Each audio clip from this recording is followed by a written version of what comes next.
ልማቱ ባለድርሻ አካል ያደረግነው እኛ ነዋሪውን ከውይይት ጀምረን አይ ከተማችን ጽዱ ውብ ትሁን ወይ ለልጆቻችን የምናስረክባት ከተማ ወይ ደግሞ ልጆቻችን ሊኖሩበት የሚገባ ከተማ እንደኛ ትላንትና ዋጋ እንደከፈል ነው አይነት አኗኗር መሆን አለበት ይሻሻል በሚለው ላይ ተስማሙ። የመጀመሪያው ባለድርሻ አለት ነው።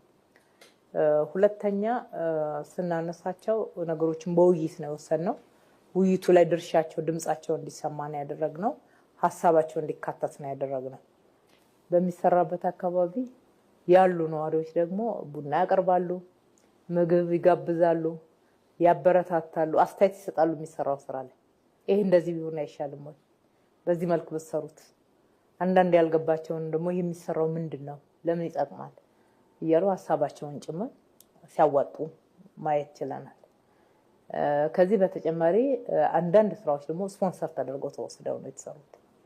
ለምሳሌ አሁን ካዛንቺስ የምናየው የስፖርት ኮምፕሌክስ አለ።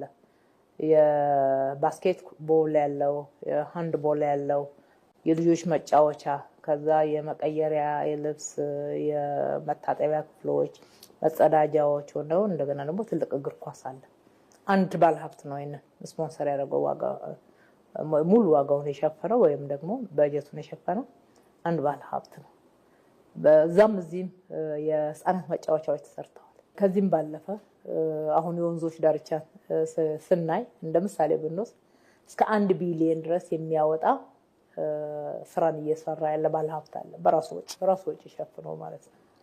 ይሄ ትልቅ ልምድ ነው ብዬ አስባለሁ። ትልቅ ክብርም የሚሰጠው ነው። የማህበራዊ ኃላፊነትን ከመወጣት ያለፈ ሀገሬ ናት የምትገነባው ብሎ ልክ እንደ ግሉ ፕሮጀክት ይሄን አክል በጀት መደቡ ቆሞ ማሰራትም ጭምር ገንዘቡ ብቻ አይደለም ኮንሰፕት ቆሞ ማሰራትም ጭምር ልክ እንደኛ እንዳንዱ ኃላፊ ወይም ደግሞ ሱፐርቫይዘር ሳይቱ ላይ ታገኛላችሁ። እንደዚህ አይነት ድርሻዎችን የከተማችን ባለሀብቶች እንደየሚችሉት ኃላፊነታቸውን ተወጥተዋል፣ አስተዋጽኦ አድርገዋል። ባለድርሻነትን ባለቤትነትን አስመስክረዋል። ወጣቶች በጉልበታቸው በሐሳባቸው አካባቢውን በመሰረተ ልማት በመጠበቅም ጭምር። ስለዚህ በብዙ መንገድ ነው የማህበረሰቡ ባለድርሻነት የተረጋገጠው።